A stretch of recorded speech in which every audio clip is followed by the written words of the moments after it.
So the client can provide it, and that's it.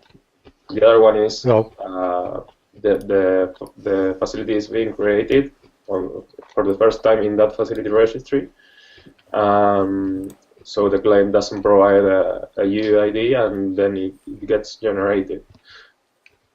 I mean, look, at the end, I don't mind. I don't mind. I don't like UUIDs anyway. Okay. But you know, it just struck me that, you know, these are kind of the little surprises that you come across when you're trying to do something in practice. We need to be clear which things can be patched and which things can't be. I think there are a few other properties. I think the URL is another property. Well, that's the URL. It's defined by. I mean, it's the internal identifier. Right? It's the URI. It's the local URI of the implementation. I mean, the URL means, okay, you will find this resource on this facility registry here. So I think it's natural that the server decides what it should be. No, of course, I'm not arguing with it. I'm just saying that there are a list of properties which can be patched, and there's a list of properties which can't be patched. So I guess one of the things we need to do is to just make them clear. Okay. I agree on the URL side, because it's the URL that it's a URL that your implementation is providing. The UUID, I think, is maybe slightly different, but I'm going to leave all discussion on UUID for the moment, because my plan to launch an attack on UUIDs soon. So let's not confuse things. Well, are there any other properties? I think the name is okay. Yeah? You can patch the name, or you can't patch the name. If you go to the sorry, I saw something about permissions recently. Yeah? Okay, let's see one thing at a time. If you go to the update facility documentation, there's a paragraph. If I go to the what? Sorry. You post me a link. All right. All right. Where are we going? So I think there's something missing there. That the UUID should also be in that list. Okay, actually, I think in this we should review that. But I think in this case, I didn't mean UUID actually. Where are you looking at? At update a facility? Yeah, right. Updating a facility request. The body can't be empty. Must include at least the name. Okay. I should read the bloody manual, shouldn't I?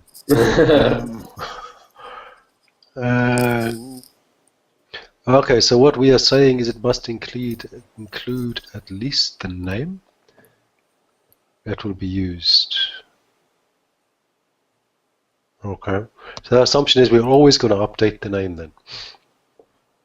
And actually, I think the idea is that you identify the facility with the name. I'm not sure that's the best that actually doesn't make sense. It doesn't make sense. Exactly. Maybe we can have Saint Mary. I haven't been there when this decision was made, but maybe the only mandatory field should be the UUID, which is kind of the reason why it exists.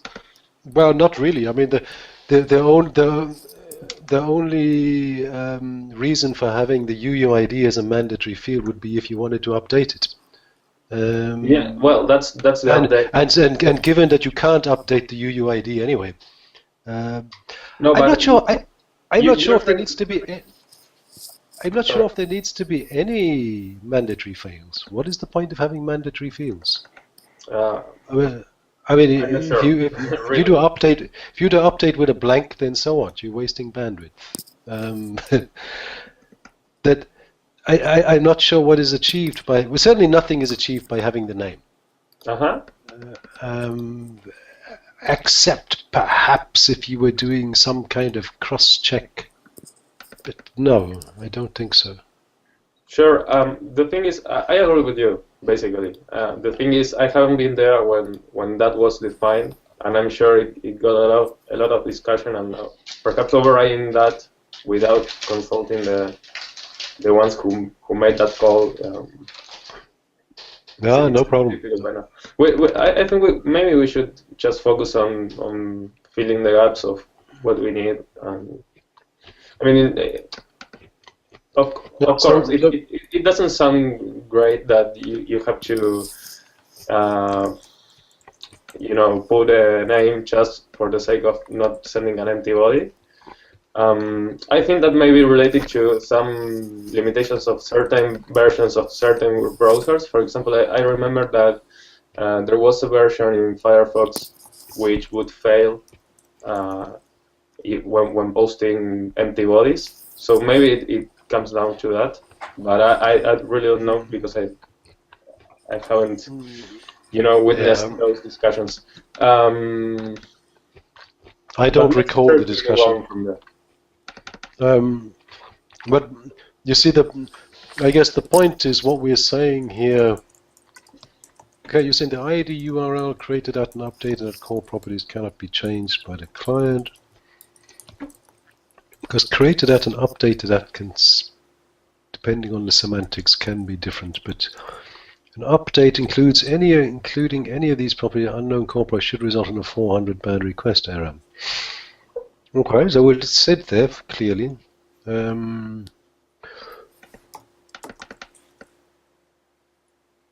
Okay, and other than that, everything else can be changed. Right. That's what we're saying. We can keep the name thing there for the moment. It's useful for debugging, if nothing else. I think we should just flag it as something that should probably be dropped, unless somebody can come up with a good reason for why it is still there. The body can't be empty. It must include at least the name. See, even if we say the body can't be empty, but we don't say and must include at least the name attribute. Yeah, we could send just an empty or something like that. We can just say that the body is expected to have at least a property, and it's not defined what the behavior is if you send an empty body. Yeah, actually, I think the idea is that why would you post an empty body? Why would you do that? Well, I can see why. If you were running a very simple loop, for example, which wasn't very intelligent, you might run through all the facilities on a system to figure out which ones require updating and which ones don't. But if your loop was not very sensible, it would just send empty bodies for all the ones that didn't require updating, and just fill in the ones that. For example, if you are just getting updated properties and posting those, and you had like 5,000 facilities, you would end up making 5,000 useless requests by the server. No, I'm not saying it's a good thing to do. I'm just saying I can imagine why somebody might end up doing it. I think it'd be a pretty stupid thing to do. Technically, it shouldn't really cause any harm. Yeah, it just would be a pretty stupid thing to do. Yeah, maybe it's just an overspecification, but I think it doesn't do much harm at the moment. I agree that we could discuss whether it should stay there, but it's kind of useful for tracking errors and things like that. But otherwise, it's fine. Okay, and on update. Okay, and we've got put there. We've got put, which is the one thing that the only thing that we all agree is actually not correct. About what? The put. That's this is a full update, so I think that's okay. I mean, the whole definition perhaps is is not correct, because okay, now I understand why they. I mean, given that this updated facility is requires a full representation of the facility, it means that those fields that you don't send actually will be erased from the facility. So at least, since name is a mandatory field, well, at least you need to provide that. I think that's the that's the spirit of this spec. Okay, again, it's not clear. It doesn't actually say. Yeah, it says actually say. Update replacing the facility properties with the new resource representation passed in the river. It also says. Okay, it doesn't say replace. Version of the facility, not a partial update. So Request maybe it should be more new split. resource. Ah, okay, I see what you mean. I see what you mean. So update is okay. I get you. So the assumption is in the spec as we have it currently is that this request is going to completely replace what is there. In which case the put is correct. But it doesn't give us the semantics we need. Sure, that's what we should try to wrap up now. Because I read that. So I think we were on a good path at the beginning of the call. Let's just say that we support post, encourage patch,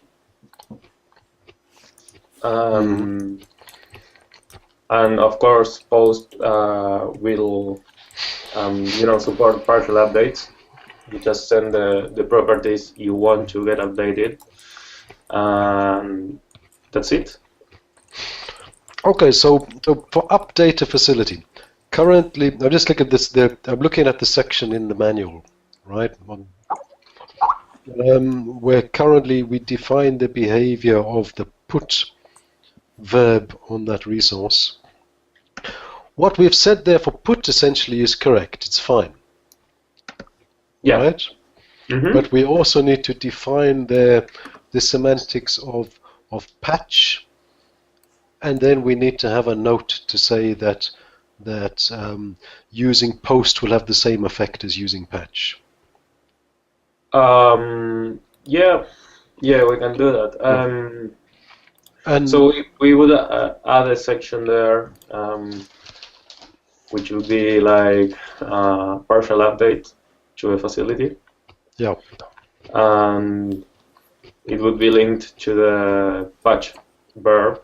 And there would be a note saying, okay, if you use post, it would work anyway.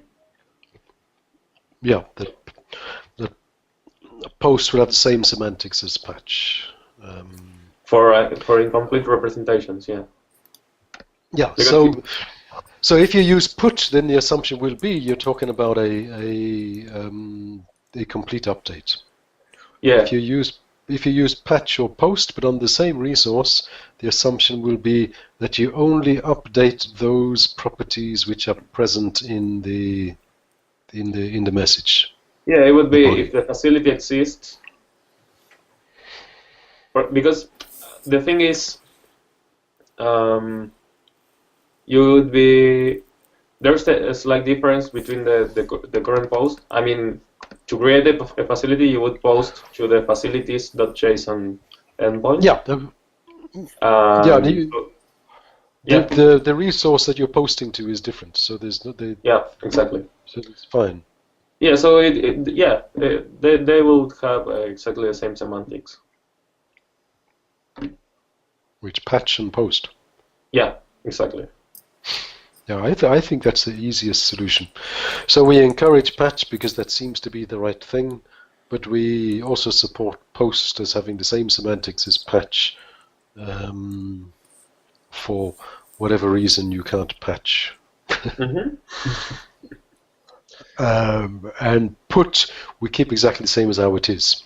And I understand now for put why you would need to have the name there.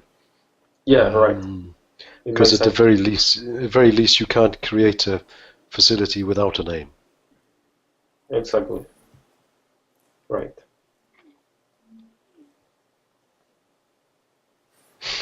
Okay, that's good. That's Scott. Are you rapporteur here?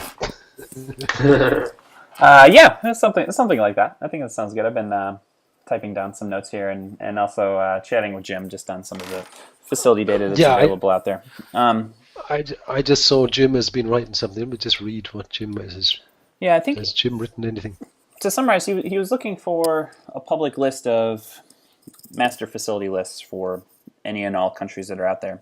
And I'm not aware of anything like that. I would say most countries are at varied states of putting together a master facility list and standardizing them across partners. But I don't think there's any common master resource that would have all that together yet. But yeah, everybody's looking for that. And the PEPFAR guy, what was his name? Was on the call last week. Jorge. Jorge Capo. Jorge. Yeah. Yeah. Sorry, my Spanish is not great. But he's actually tasked at the moment with putting together a survey which he's sending around to all the PEPFAR countries, and he's also hoping to have the same thing, to put together a comprehensive list of facility lists. So, Jim, that's the only effort I know of trying to put together a kind of comprehensive list is what Jorge has started.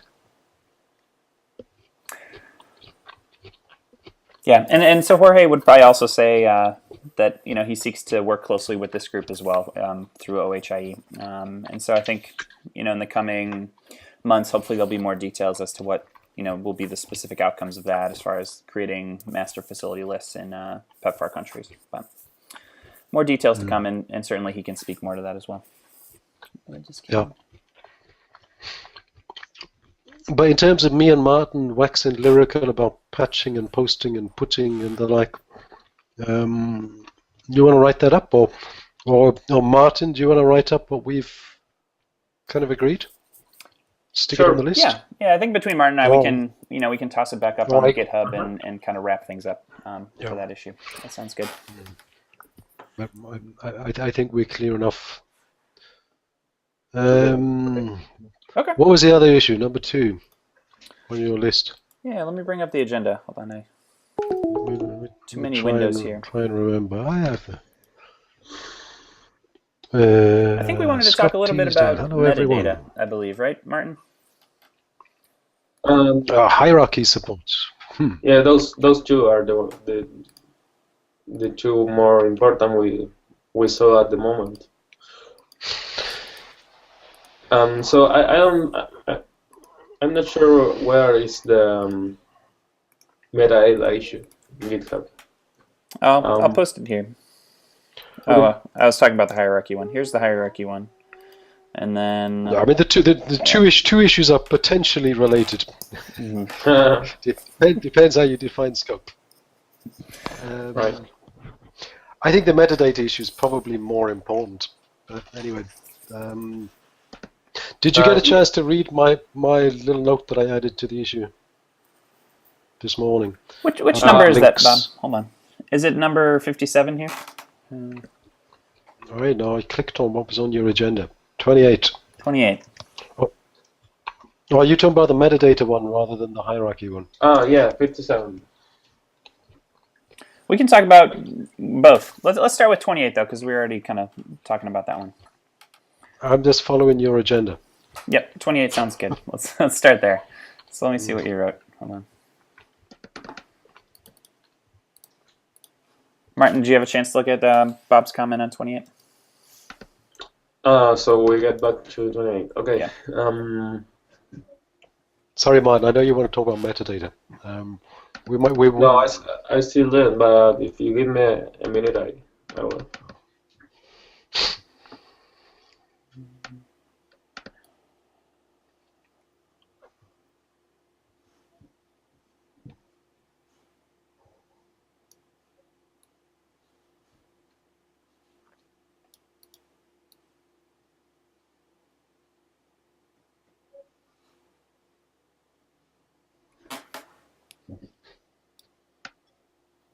God, it's horrible reading back what I wrote. I like to write it all again, much simpler. I can explain if you prefer. Or maybe you have it. Bob, I could use a quick explanation, if you could give me a few lines of it. Well, Martin. Okay. I mean, just very simply. I mean, must be a year back now, when one of the issues that got raised was how would you do these interlinked registries. Mm-hmm. Right, it's something that was close to Derek's heart because he was coming from this HL7 interlinked registries document.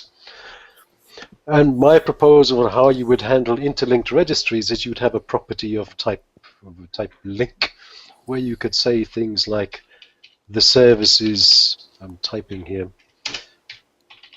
associated with a facility could be got at a URL like that. Mm-hmm.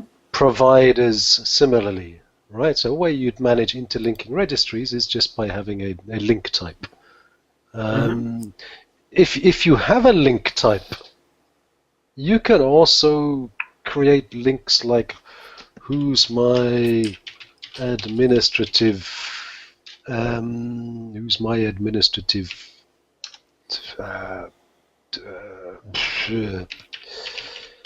I'm writing a long name property now. Who's my administrative supervisor? That could be HTTP facilities, and you point to a facility.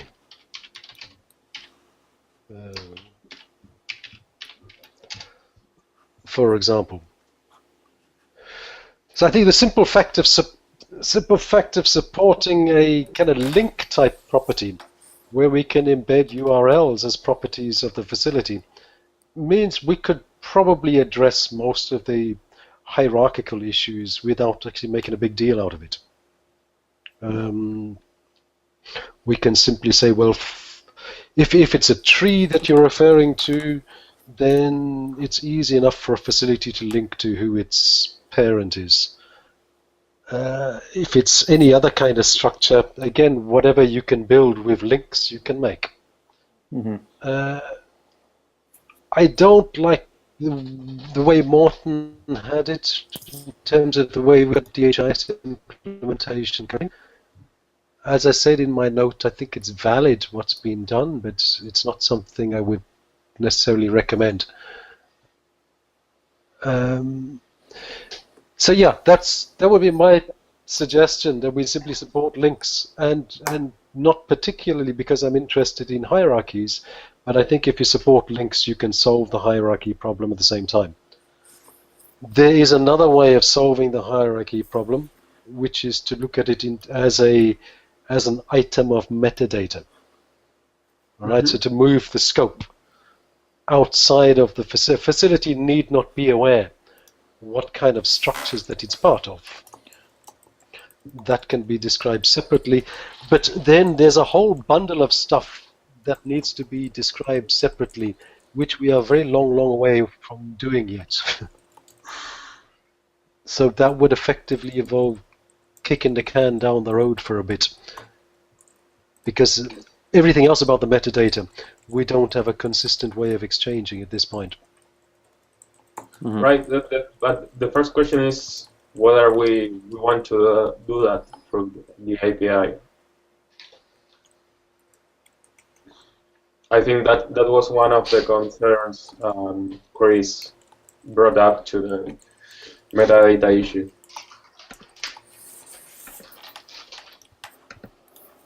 Yeah, well, as it turns out, it's actually quite awkward not being able to do it through the API. Mm-hmm. But okay, so let's try to play a bit with an example and see if we can make something that makes sense. from that. So let's say we have our facilities object. Just I think, let me see.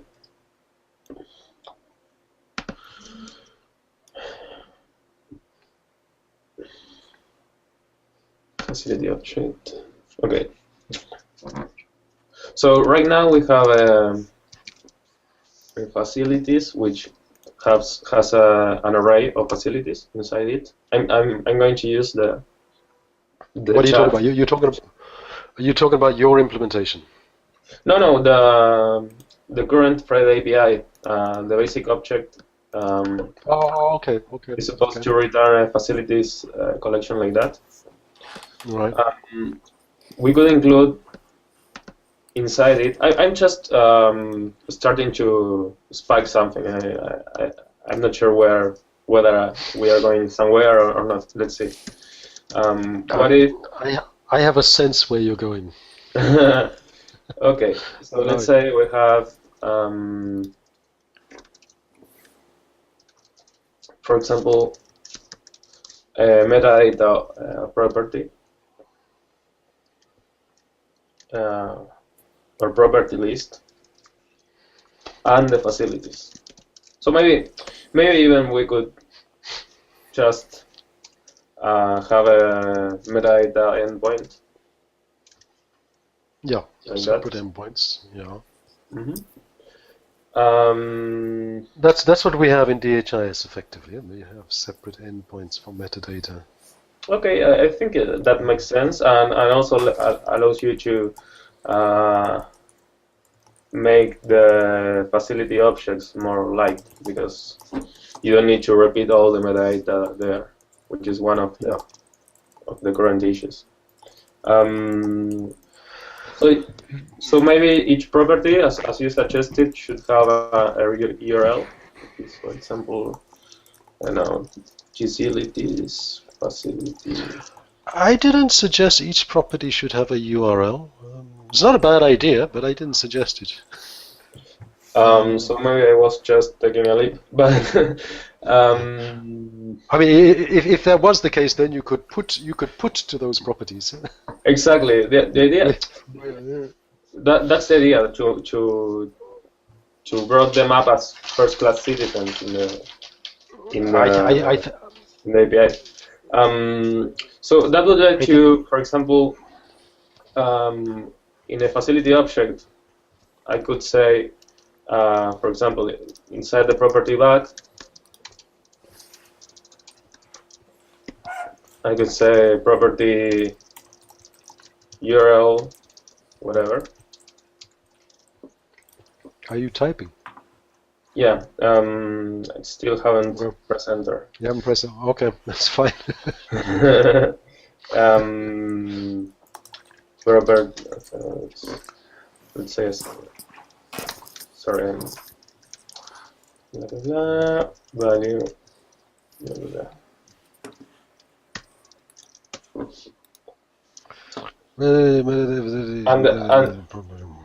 so you would use that URL as a resource URL. And for example, if it's a hierarchy, by getting that URL, you would get the whole hierarchy, for example.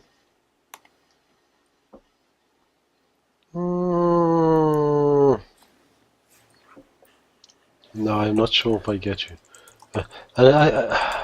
So let's say we have. I'm not sure. I'm not sure if your aim of raising all the properties to become first-class citizens, you want to provide a URL on each property. Let me check. I mean, there could be some value in it, but I don't think that really solves the fundamental problem. The fundamental problem is being able to know what the type of each property is. You want to know the list of what properties there are, and then you need to know whether they are coded properties, whether they're integer properties, whether they're unconstrained string properties. Yeah. That you get by going to the resource.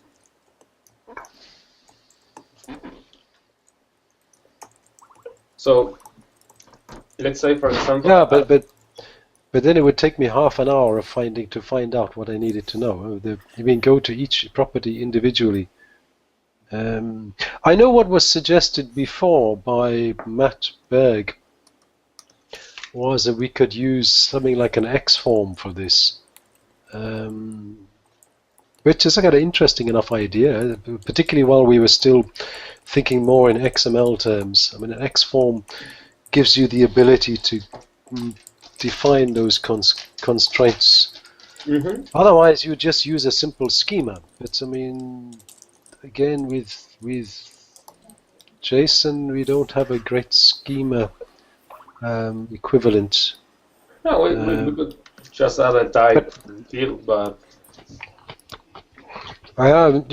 it's not so. I mean, there are coded properties, for example. Mm-hmm. So you have to expand that type somewhat. Right. I mean, the other way of looking at it, and I know all the JSON guys will probably beat me over the head for this, but seeing as how you started doing the XML equivalent anyway, is that, look, for the XML equivalent, the most straightforward thing is to provide a schema. So you could provide a schema for the properties block. All right. There's no harm to use that as metadata, regardless of whether your actual instances you're moving JSON around or whether you're using XML around. But you need some formal. I mean, if you can think of this metadata endpoint as a schema. If that if that word rings a bell better, it's exactly the same. I mean, schemas only let you validate automatically a document, but you still have to, in your code, you have to add semantics to that. So. But you can describe things. Maybe it's just that, you know, there are tools for leading with that kind of semi-automatically. But you can accomplish exactly the same thing. So schemas are used to constrain grammars, and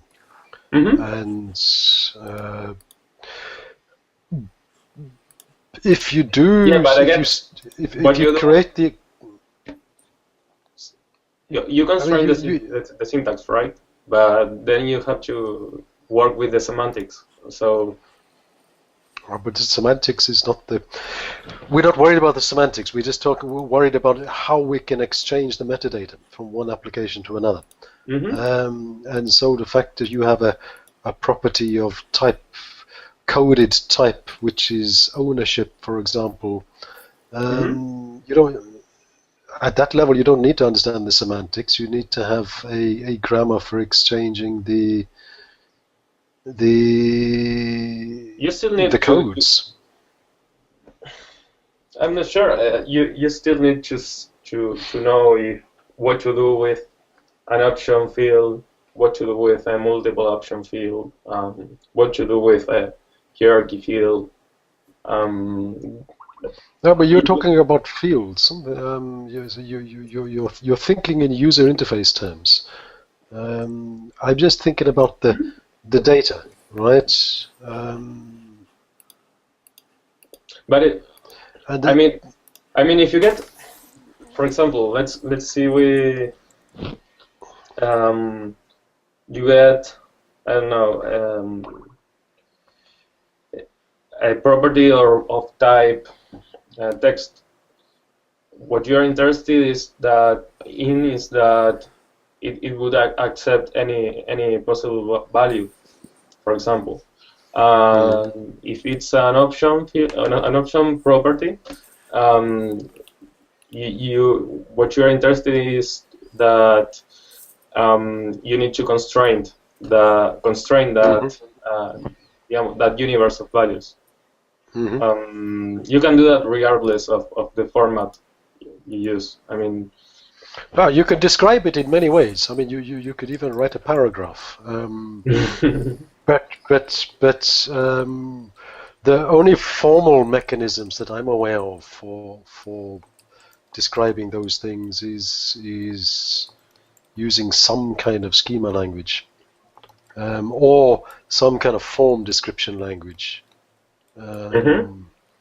or we make something up, which is what you're starting to do. Right. We could discuss. Maybe I agree that for the XML endpoint, we should make what makes more sense idiomatically. So I agree that for the case of XML, we should use schemas. But again, there's more to it than just the schema, because you need to define a way of, for example, adding a new option to an option, to a property of option type. Yeah. No, I agree. It starts to get complicated.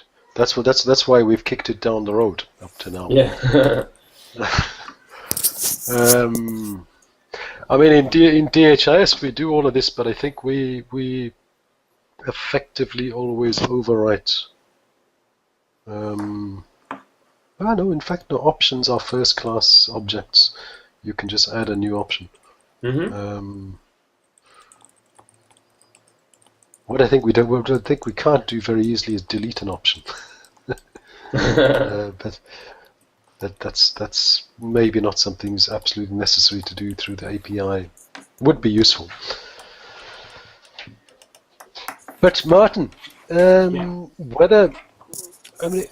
whatever we choose to describe the metadata, okay, whether it's UML, whether it's XML schema, whether it's relaxing schema, whether it's an XForm description, whatever it is, I think there's only reason to do it once. I don't think we need to have one description of the metadata from the kind of JSON perspective and one description of the metadata from the XML perspective, because it's metadata that we describe. The metadata will be the same. Yeah, but if you have a client which is integrating using JSON, you would be forcing, for example, let's say we stick with XML. If you have a client already using JSON, you would force him to, to bring in all a complete XML stack to parse or interact with that. And the other way around, it's the same. If you're using XML, so we have already agreed that we are going to add an XML version of the API. So it doesn't make much sense to force XML clients to learn how to consume JSON if they are already integrated against the XML version of the API. Yeah, I got quite little sympathy really, because this is the reason. In fact, I think we should have started with defining an XML version rather than a JSON version, because JSON doesn't have the same formalities that now we're looking for, right? In terms of describing the metadata. But I agree with you. Would be a shame if you have a JSON-only client, which might just be running in a web browser or something. Yeah, to be able to interpret the metadata schema, if it was an XML schema, would require it to parse the XML. Because you could make it difficult for both. It's the same thing. Anyway, you need to know how to understand a schema and how to generate that schema after you make a change to it, like, for example, adding an option or deleting an option. The amount of work is exactly the same regardless of the format. It's just that if you have a schema, you have automatic tools to validate it. That's where the formality comes in. But actually, there's not much difference to that. I mean, Of course, if you have a tool that will consume a schema and tell you right away if the value you're writing is within the accepted ones, but you can do exactly the same thing through JSON. I think it's a discussion that will not help us move forward, whether to use JSON or XML. I'm okay No, with okay. you both. Yeah, okay. It's not so much about whether to use JSON or XML. It's about whether to use some existing formality, right? Some existing formal method for describing the metadata, or whether we got to invent it from scratch.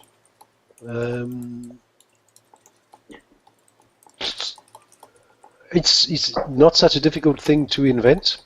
We don't have a great number of data types. We don't have very complex objects that we're describing. It might make sense to invent your language from scratch, which describes the metadata. And the other option is do kind of like what we've done, which is to put our head in the sand and say, well, it's out of scope of the Fred API, in fact, but implementations must provide a mechanism for exchanging metadata. But I think that's a bit of a cop-out. Sooner or later, we have to grapple with it.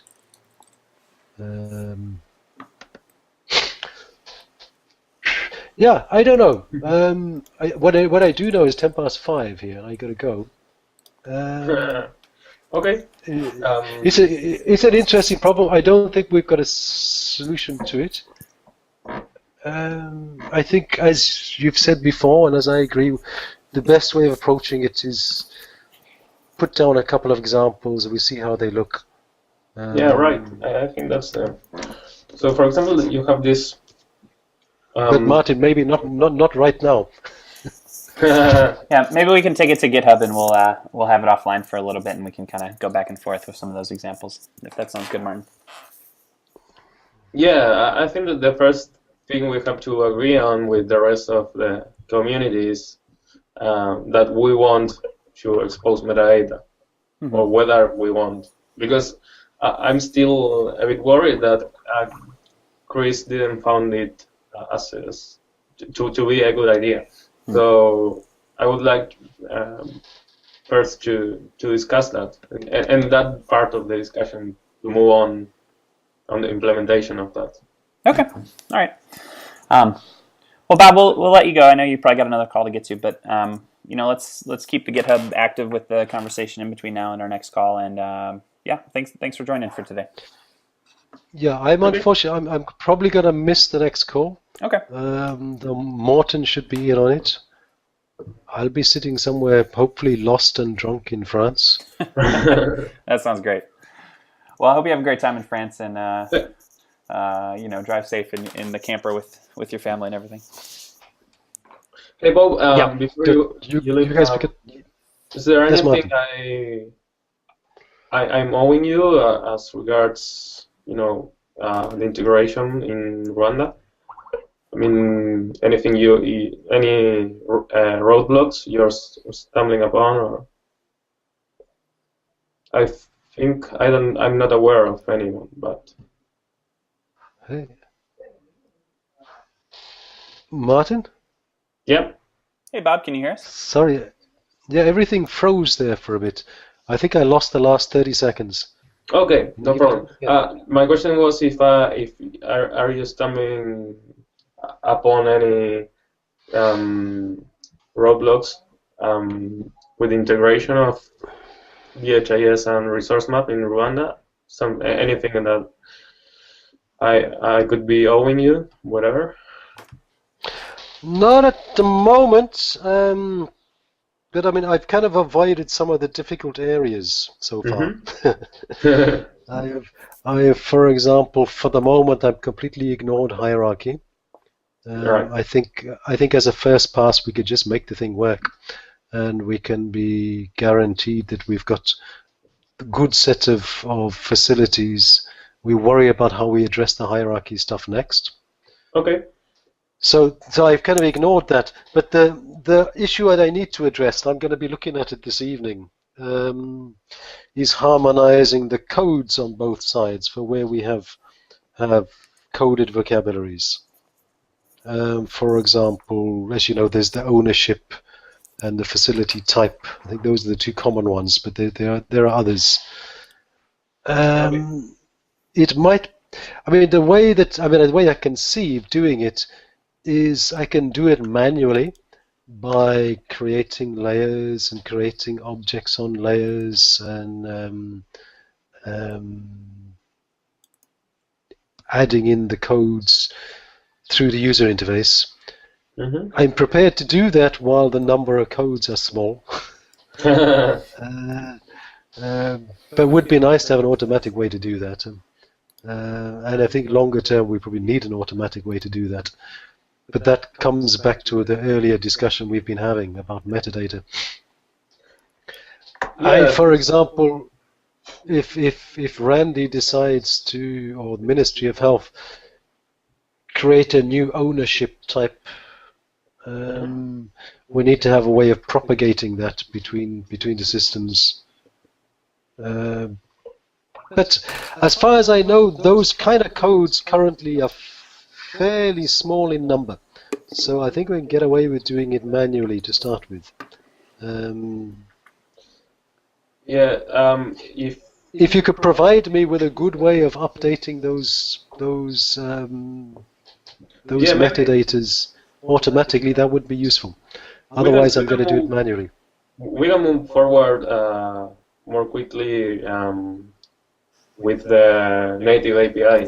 So if you need some quick additions to that, that's a lot easier to push than this discussion on the Fred API. No, that's fine. Look, I don't feel bound by the Fred API. I think we got to solve the practical discussion problem. Sure, and then but so you have ways of updating the code lists for items within layers through the native API. Not yet, but if you think that's one problem you are seeing coming, we can plan to add that. Pain to do it.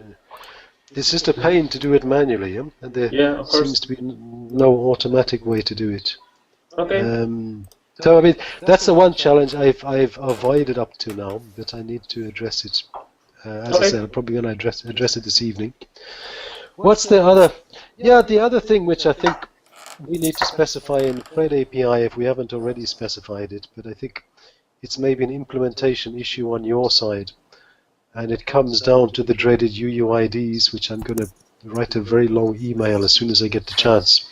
But the identifier type properties, like for example the FOSA ID, or the I'm maintaining the DHIS2 UID in there as well, just because it's there. They should be unique.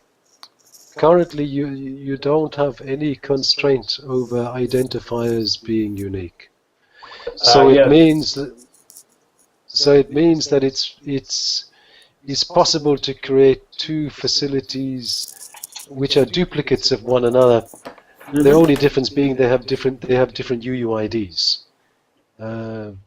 which is precisely my illustration of why UUIDs themselves are fairly stupid.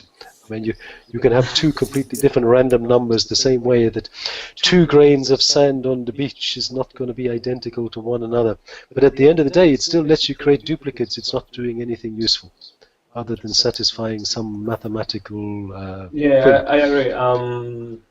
But yeah, practically, we should just maybe think of that as something to write into Fred's spec, that identifiers within the identifier block, one of the metadata properties, if you like, of identifiers is they should be unique within a collection. Yeah, I agree with that.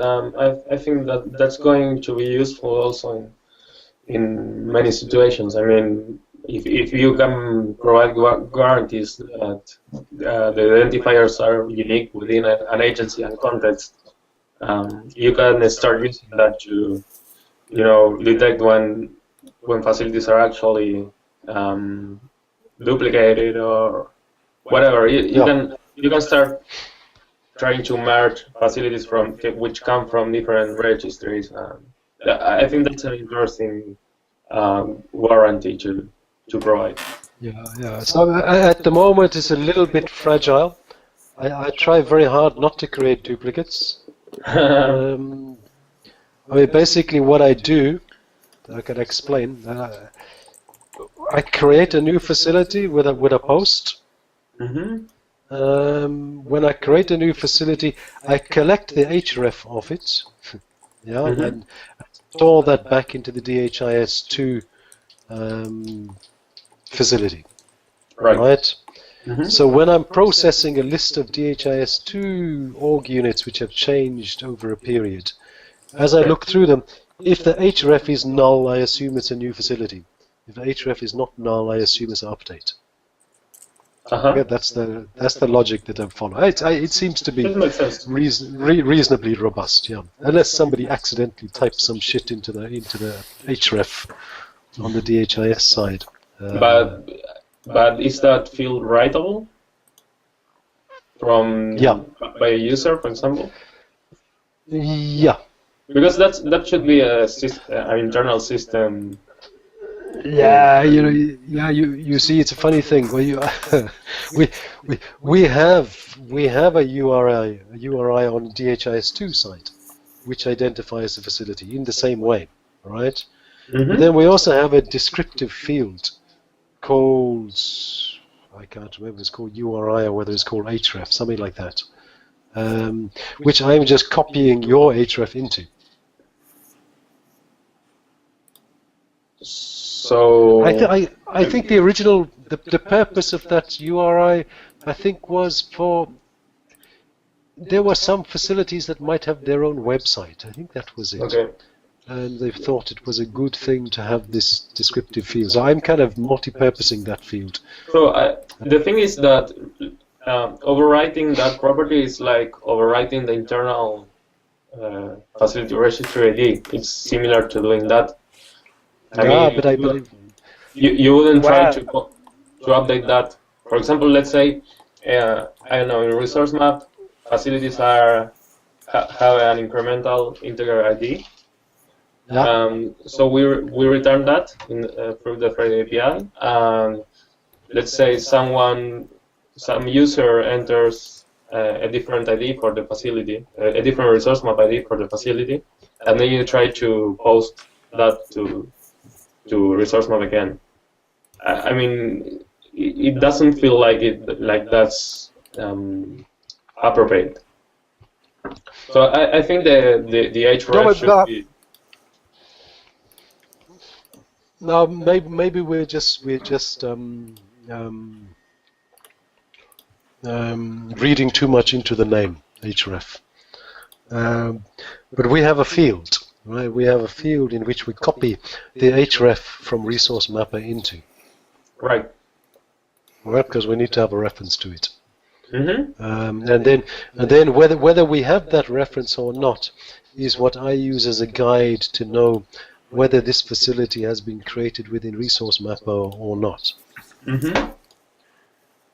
It's not the same as if you were viewing DHIS2 as an implementation of the Fred API. The href that you would get would actually be different, because again you would get our internal href in exactly the same way, again using our internal identifier, etc. So it's not the same field. It's not the same field that we are overwriting. Okay. So what's the problem? I got a bit lost with that. Well, it isn't really a problem. I was just describing how we define the difference between a new facility and updating a facility. Then you got worried that we were updating the href, which we're not really. Okay, so no problem. Yeah, no, I don't think because it all started with the risk of creating duplicates. Actually, I think. Yeah, we still have that problem, of course. Why is that? Why? It's very easy to create duplicates. If I just keep posting facilities to Resource Mapper just keeps on creating them. As long as they don't have the same UUID, it doesn't care. And of course, they will never have the same UUID by definition. So it will never care, and it will always create duplicates. So it's easy to make duplicates. Like that?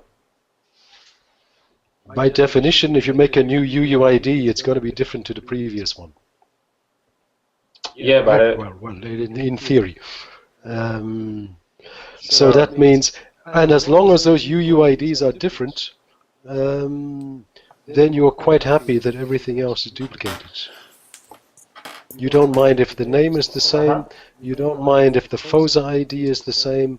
You don't mind if DHIS2 UID is the same. You don't mind if the coordinates are the same. So in fact, there's no mechanism to prevent the creation of duplicates other than the UUID.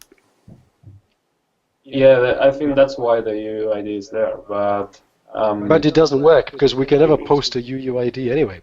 Yeah, you can. It actually, when you create the facility, when you post the first time, you provide the UUID, and that's the one you get.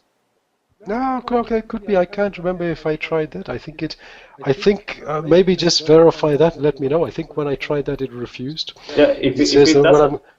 Okay, if that doesn't work, it's actually a bug. Okay, there might be a bug. I should check that. I'm pretty sure it wouldn't let me post the UUID. Okay. But yeah, in effect, it doesn't help us too much. What you really want to know is that in Randy's case, for example, in Rwanda, the most important thing for him is that the FOSA IDs, you don't create a new facility with the same FOSA ID as the previous one. Mm-hmm. And that's the kind of constraint would be useful to have, I guess. I agree with that. But there's a note in passing. I mean, we can work around it. It's fine. Okay.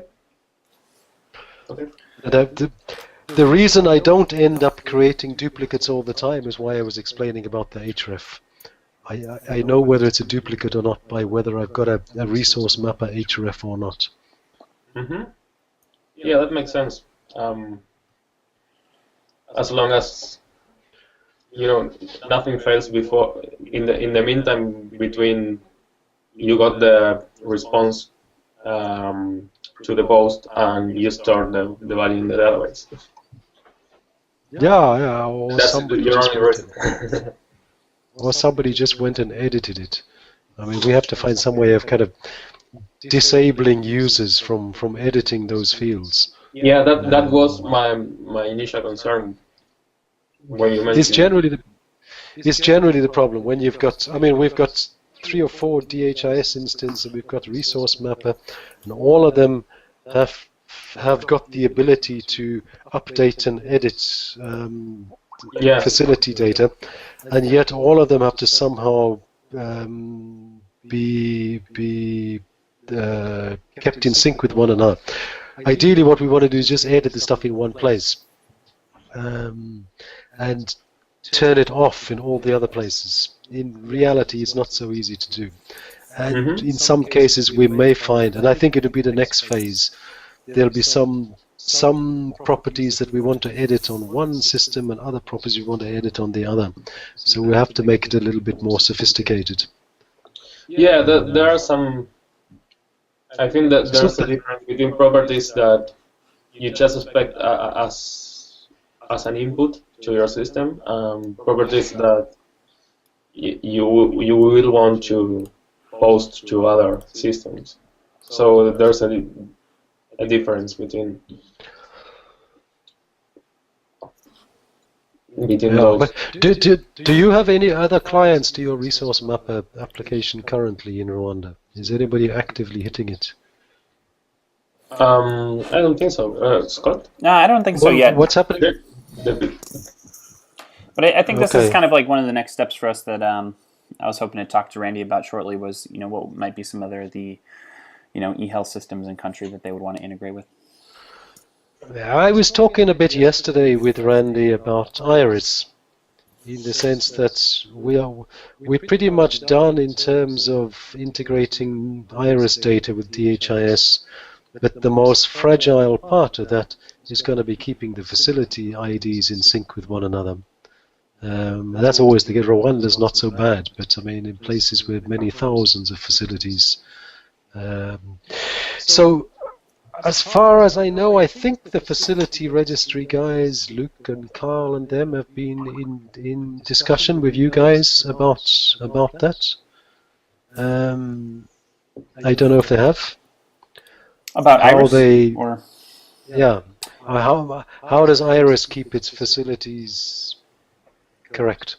I haven't personally been in on any calls with Luke or Carl on that, but yeah, maybe I'll follow up with them and see what they're saying. We had a call planned for later in the month, so it's possible that's what that's intended for. But and it's also possible Ed's had some offlines that I'm not aware of too. So, I mean, they could just as easily get it from us. But I mean, if we know that Resource Mapper is at most 10 minutes out of date with DHIS, that's the kind of polling schedule I have. Mm-hmm.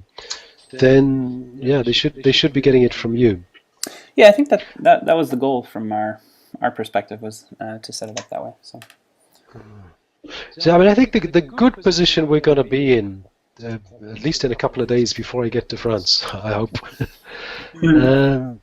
is that we're going to have a resource mapper which maybe doesn't have all the pretty layers that it had before, as pretty as we can make it. But it's probably going to be the only accurate facility registry on the continent. Well, that's a step in the right direction, I think, right? And even if some of those, we don't have like an exact source initially for some of the data elements that, initially, it's not that they can't collect it in the future or through some other effort, especially if they're not like super dynamic. There might be more static kind of elements that they might collect less rigorously than, on a monthly or daily basis, for instance. But no, I don't think anybody's going to be collecting anything on a daily basis. Maybe monthly, I guess is what I'm saying. But sorry to say. No, yeah. And everything that's collected monthly will be collected through DHIS. So we just got to make sure that whatever fields might be there that are relevant to kind of facility semi-permanent data is synchronized with what's on Resource Mapper. Yeah, that sounds good. Sounds good. Yes, no, I really got to go. All right. Okay, sorry for delaying you. No problem. I have a habit of delaying myself. Stay well, and we'll see you. I'll speak to you anyway in, I guess, 3 weeks' time. Okay, sounds good, Bob. Okay. Take care. All right. Cheers. Bye-bye.